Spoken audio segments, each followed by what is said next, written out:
পোলাও বা সাদা ভাতের সাথে খাওয়ার জন্য ডিমের এরকম একটা রেসিপি থাকলে আর কোনো কিছুর প্রয়োজন নেই। বাড়িতে গেস্ট আসলে ঝটপট আপনারা ডিমের এই রেসিপিটা তৈরি করে ফেলতে পারবেন। অনেক বেশি মশলা ব্যবহার করলে ডিমের একটা স্বাদ নষ্ট হয়। তো আজকে আমি আপনাদের দেখাবো কম মশলায় কিভাবে আপনারা ডিম সবথেকে বেস্ট ভাবে রান্না করতে পারেন।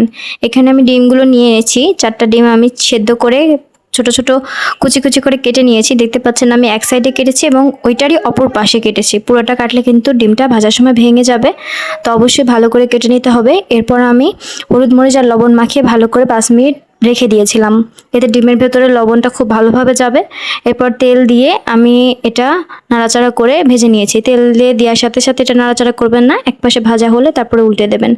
এরপর আমি এর ভেতরে পেঁয়াজ দিয়ে দিয়েছি আর মরিচ। এখানে আমি আর কোনো ধরনের মশলা ব্যবহার করব না, গুঁড়ো মশলাতেই যদি ডিম রান্না করা হয় এটা খেতে সবথেকে বেস্ট হয়। এরপর আমি দিয়ে দিয়েছি হচ্ছে গোটা মশলা, দারুচিনি আর এলাচ। এরপর আমি হলুদের গুঁড়া মরিচের গুঁড়া দিয়ে দিয়েছি। এখানে আমি লবণটা ব্যবহার করেছিলাম, তবে অবশ্যই খেয়াল রাখবেন ডিমে লবণ দেওয়া আছে, যেহেতু এখানে অনেক বেশি মশলা ব্যবহার করা হবে না, তো সেক্ষেত্রে লবণের পরিমাণটা যাতে বেশি না হয়ে যায়। এরপর আমি এই মশলার ভেতরে ডিমগুলো দিয়ে দিয়েছি এবং খুবই সুন্দরভাবে একদম পেঁয়াজের সাথে ভাজা ভাজা করে নিতে হবে, তাহলে টেস্টটা অনেক গুণ বেড়ে যাবে। এরপরে যে পাত্রে ডিমগুলো রাখা ছিল সেই পাত্রটা ধুয়েই আমি এখানে পানিটা দিয়ে দিচ্ছি এবং পানিটা আমি আরেকটু পরিমাণে বাড়িয়ে দেব। দিয়ে আমি এখানে খুব সুন্দরভাবে মশলার সাথে ডিমটা কষিয়ে নেব। এ পর্যায়ে চাইলে আপনারা ঝোলটা সামান্য রাখতে পারেন, তবে যদি না রাখেন তাহলেই বেশি ভালো লাগে, যেহেতু অন্য আরও আইটেম আছে রান্না করার, তাই আমি এটা একটু শুকনো শুকনো করেই ভেজে নিচ্ছি।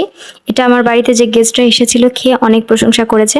অনেক বেশি মশলা না দিয়ে ডিম যদি এইভাবে রান্না করা হয় খুবই টেস্ট লাগে। আপনারা বাড়িতে একবার হলেও ট্রাই করে দেখবেন, অবশ্যই আমার বিশ্বাস আপনারা বলবেন যে না, আসলেও টেস্টটা অনেক আলাদা আর খেতে আসলেও অনেক বেশি ভালো লাগে।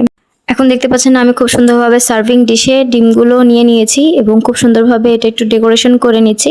রান্না যেমনই হোক না কেন সুন্দরভাবে পরিবেশন করবেন, দেখবেন খাবারের টেস্ট অনেক গুণ বেড়ে যায়, কারণ দেখতে সুন্দর জিনিস খেতেও অনেক ভালো লাগে।